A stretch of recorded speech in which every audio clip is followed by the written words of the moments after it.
been in the U.S. government a couple of times. You have quite properly referred several times in your remarks to the sad events of 1994 in your country. I'd like to ask you one specific aspect of that. I'm told by several well-informed or reasonably well-informed American observers that many people's lives would have been saved if the United States had sent a force of as small as 1 battalion of American troops to Rwanda. That's 700 soldiers, as you know. Do you agree with that? It's an old story. I think many people agree with that. Maybe even if people had done simpler things than that, could have happened. If people had even with the threat of, something smaller than that even would have been, it could have happened. But the fact was nobody, part of it was, for example, the government at the time used the radios communicating to the general public, telling them how to kill, who to go and kill, and it went on for weeks and months. And we were saying, so you see, this radio, until at some point, those of us who were involved in the war decided to use some crude methods to take them out. But there were better technologies you could easily have. But I understand there was an argument. One, I think there was freedom of speech. Secondly, it was too expensive because it was going to cost, I think, $200,000. So 1 million Rwandese are not really worth $200,000, if I may be sarcastic for that. So I think you know the answer. the gentleman right here. I'm curious, the Rwanda, for all of its progress, is still somewhat dependent on foreign aid to balance its budget and so forth. If you could imagine a day when Rwanda no longer is dependent upon foreign aid, what will Rwanda have to look like? What will have to happen in order for Rwanda to reach that? What will need to be different in Rwanda to get to that point? Well, I think we have many countries that are not dependent on aid. So we would look like those countries.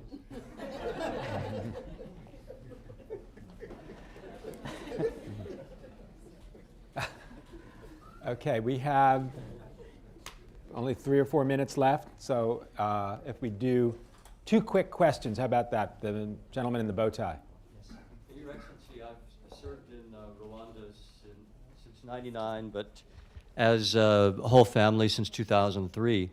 And in my time there, I often was frustrated because I couldn't get people to raise hands and say, this is our decision here, and other people raising the side, and the majority would win. People always would say, Doctor, slow down, let's talk some more. And meetings went very long, but a consensus was achieved at the end.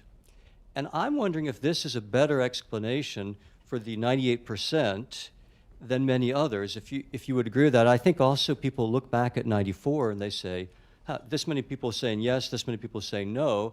That actually can turn us backwards toward ethnic division.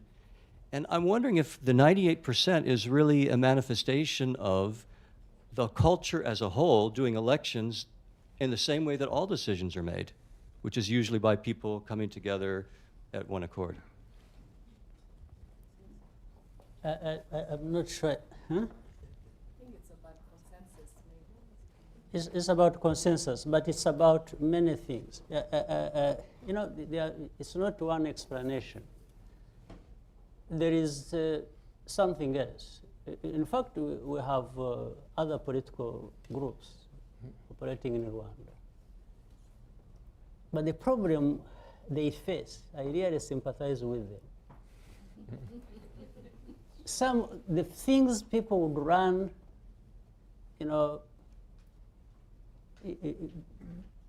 politics on to deliver something, to deliver what is not being delivered, to introduce something that is new, they find all these things are being done, and the people themselves are the ones doing that, and they know it is. So you can't come and say, I'll give you this, when they are already, either they are having it or they're in the process of achieving it because they are doing it themselves, unless you tell them lies, which would only work for a short time, but they will get to know that you are telling them lies. So they have that problem. And also that history, the history, you know, that affected, of course, produced the victims, but has perpetrators. We have created a situation where the victims and the perpetrators have come together and have been soul-searching among themselves to say, what is it that went wrong? Why did it go wrong? And then they formulate what they need to do to actually overcome that past together. That has been happening. In fact, that's why even the reconciliation process has taken place beyond even our own expectation. So, and they stick together on this, and it's like, no, if anything came from outside and say, no, do this, they say, no. For you are taking us back.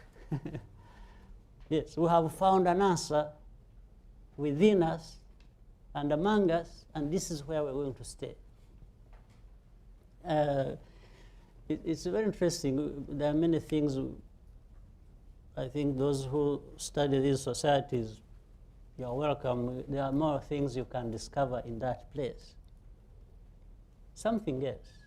This externalization of our politics in Africa and in Rwanda.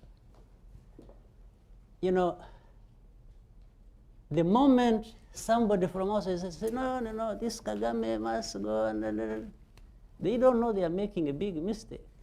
These Rwandans say, oh, no, they actually like him even more. To defy these fellows who think they can do anything or everything that people We know that sentiment here in this country as well. So we have time for one short question and one short answer. The young lady